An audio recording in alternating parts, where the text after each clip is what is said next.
Hello everyone. देखिए friends, ये जो क्वेश्चन है यूपीएससी जीएस पेपर 1 का क्वेश्चन है। ठीक है, यूपीएससी जीएस पेपर 1 2022 का ये क्वेश्चन पेपर है। आप लोग ध्यानपूर्वक इस क्वेश्चन को देखें। देख रहे हैं, टाइम अलाउड 3 आवर्स, 3 घंटे का ये एग्ज़ाम था। मैक्सिमम मार्क्स 250, 250 नंबर का ये एग्ज़ाम था। टोटल 250 नंबर का ये एग्ज़ाम था। ये कुछ इंस्ट्रक्शन दिया गया है जिसे आप पढ़ सकते हैं। Please read each of the following instructions carefully before attempting questions. ठीक है, क्वेश्चन अटेम्प्ट करने से पहले जो है अच्छे से जो है क्वेश्चन अटेम्प्ट करने से पहले जो है इंस्ट्रक्शन को अच्छे से पढ़ लें। There are 20 question printed both in Hindi and in English. Total 20 question है जो कि हिंदी और इंग्लिश दोनों में जो हैं प्रिंट किए गए हैं। All questions are compulsory. The number of marks carried by a question या part is indicated against it. Answer must be written in the medium authorised in the admission certificate which must be stated clearly on the cover of this question cum answer booklet in the space provided. No marks will be given for answers written in a medium other than the authorized one. Okay? ठीक है, जो language authorise किया गया है उसी में answer देना है। अगर आप दूसरे मीडियम में आंसर दीजिएगा तो उसका वैल्यू नहीं होगा, उसका कोई मार्क्स नहीं मिलेगा। Answer to question number 1 to 10 should be in 150 words. Question number 1 से लेके 10 तक का आंसर जो है 150 वर्ड्स में होगा। Where as answers to question number 11 to 20 should be in 250 words. और क्वेश्चन नंबर 11 से लेके 20 तक जो है उसका आंसर 250 वर्ड्स में होगा। Keep the word limit indicated in the questions in mind.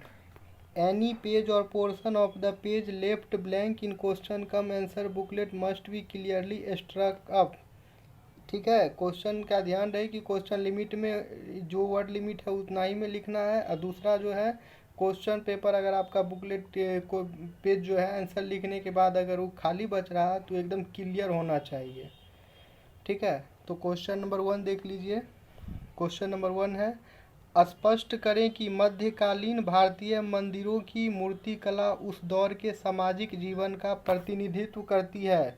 How will you explain that medieval Indian temple sculptures represent the social life of those days. तो दोस्तों, हिंदी इंग्लिश दोनों में क्वेश्चन दिया है तो मैं कोई क्वेश्चन हिंदी में पढ़ूंगा और कोई क्वेश्चन इंग्लिश में भी पढ़ूंगा, इसलिए आप लोग ज़्यादा टेंशन मत लीजिएगा। ठीक है दोस्तों, हम दोनों लैंग्वेज का यूज करेंगे।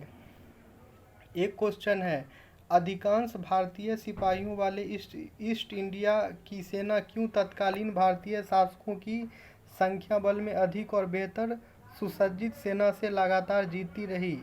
कारण बताइए।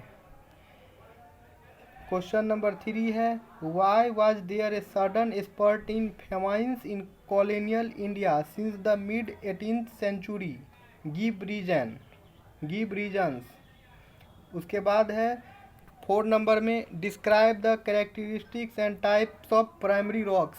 ये जो है ज्योग्राफी का क्वेश्चन है, ज्योग्राफी से पूछ रहा है कि प्राइमरी रॉक को डिस्क्राइब करिए और उसका कैरेक्टरिस्टिक्स बताइए। ठीक है, कैरेक्टरिस्टिक्स डिस्क्राइब करना है, साथ में उसके टाइप्स को भी बताना है। और उसके बाद क्वेश्चन है, भारतीय मौसम विज्ञान विभाग द्वारा चक्रवात प्रवण क्षेत्रों के लिए मौसम संबंधी चेतावनियों के लिए निर्धारित रंग संकेत के अर्थ की चर्चा करें। ये भी ज्योग्राफी से ही क्वेश्चन है। ये सब का आंसर 150 वर्ड में देना है। 6 नंबर है, describe the natural resource potentials of Deccan trap. ठीक है, प्राकृतिक संसाधन संभावनाओं की चर्चा कीजिए डेक्कन ट्रैप का। Examine the potential of wind energy in India and explain the reason for their limited spatial spread. ठीक है, भारत में पवन ऊर्जा की संभावना का परीक्षण कीजिए एवं उनके सीमित क्षेत्रीय विस्तार के कारणों को समझाइए। यानी कि पोटेंशियल एनर्जी का जो है, इंडिया में जो पोटेंशियल है विंड एनर्जी का, उसका जो है एग्जामिन करना है, ठीक है, और परीक्षण करना है, और साथ में जो है एक्सप्लेन भी करना है reasons for their special spread, ठीक है, उनके सीमित क्षेत्रीय विस्तार के कारणों को भी बताना होगा। 8वां नंबर क्वेश्चन है explore and evaluate the impact of work from home on family relationships, ठीक है, पारिवारिक संबंधों पर वर्क फ्रॉम होम के असर की छानबीन तथा मूल्यांकन करें। इसका भी आंसर 150 शब्दों में देना है।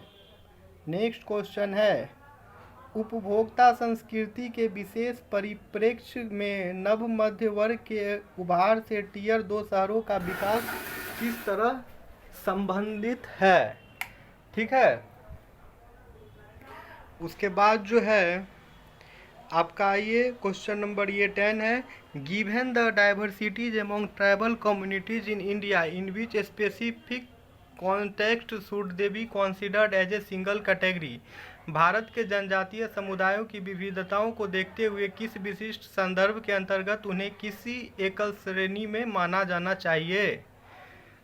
नेक्स्ट क्वेश्चन है राज्यों एवं प्रदेशों का राजनीतिक और प्रशासनिक पुनर्गठन 19वीं शताब्दी के मध्य से निरंतर चल रही एक प्रक्रिया है, उदाहरण सहित विचार करें। नेक्स्ट क्वेश्चन है discuss the main contributions of Gupta period and Chola period to Indian heritage and culture. इसमें बोल रहा है कि गुप्ता पीरियड का मेन कंट्रीब्यूशन और चोला पीरियड का जो था इंडियन हेरिटेज में जो था, इंडियन हेरिटेज और कल्चर में क्या मेन कंट्रीब्यूशन था उसको डिस्कस करना है।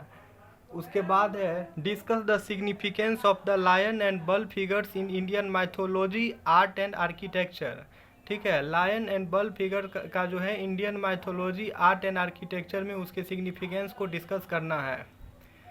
नेक्स्ट क्वेश्चन है what are the forces that influence ocean currents, describe their role in fishing industry of the world, ठीक है, समुद्री धाराओं को प्रभावित करने वाली शक्तियाँ कौन सी है, विश्व के मत्स्य उद्योग में इनके योगदान का वर्णन करें, ठीक है। नेक्स्ट क्वेश्चन है describing the distribution of rubber producing countries indicate the major environmental issues faced by them. इसमें कहा जा रहा है, पूछ रहा है कि डिस्क्राइब करिए रबर प्रोड्यूसिंग कंट्रीज के बारे में, ठीक है, उसके डिस्ट्रीब्यूशन को जो है डिस्क्राइब करिए, और साथ में ये भी बताइए, इंडिकेट करिए कि क्या सब इन्वायरमेंटल इश्यू उसको फेस करना पड़ रहा है। नेक्स्ट है mention the significance of straits and isthmus in international trade, अंतर्राष्ट्रीय व्यापार में जल संधि व स्थल संधि के महत्व का उल्लेख करें। ट्रोपोस्फेयर क्वेश्चन नंबर 17 है troposphere is a significant atmospheric layer that determines weather process how. Troposphere जो है एक सिग्निफिकेंट एटमॉस्फेरिक लेयर है जो कि वेदर प्रोसेस को डिटरमाइन करता है। तो कैसे करता है ये बताना है, आंसर 250 शब्दों में देना है। You have to answer in 250 words, there is a word limit of 250। Analyse the salience of sect in Indian society, भी से भीस कास्ट रीजन एंड रिलीजन, भारतीय समाज में जाति क्षेत्र तथा धर्म के समांतर पथ की विशेषता की विवेचना कीजिए। Question number 19 are tolerance assimilation and pluralism the key elements in the making of an Indian form of secularism, justify your answer. क्या सहिष्णुता सम्मिलन एवं बहुलता मुख्य तत्व हैं जो धर्मनिरपेक्षता के भारतीय रूप का निर्माण करते हैं, तर्क संगत उत्तर दें।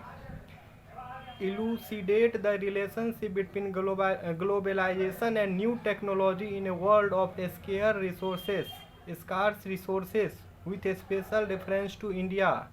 अपर्याप्त साधनों की दुनिया में भूमंडलीकरण एवं नई तकनीक के रिश्ते को भारत के विशेष संदर्भ में स्पष्ट करें। आंसर इसका भी 250 वर्ड्स में देना है। ठीक है दोस्तों, तो ये ख़त्म हुआ। टोटल इतना ही थे दोनों सेक्शन मिला के क्वेश्चंस। ठीक है दोस्तों, तो मैं अब सेशन को एंड करता हूँ। ओके दोस्तों, बाय बाय।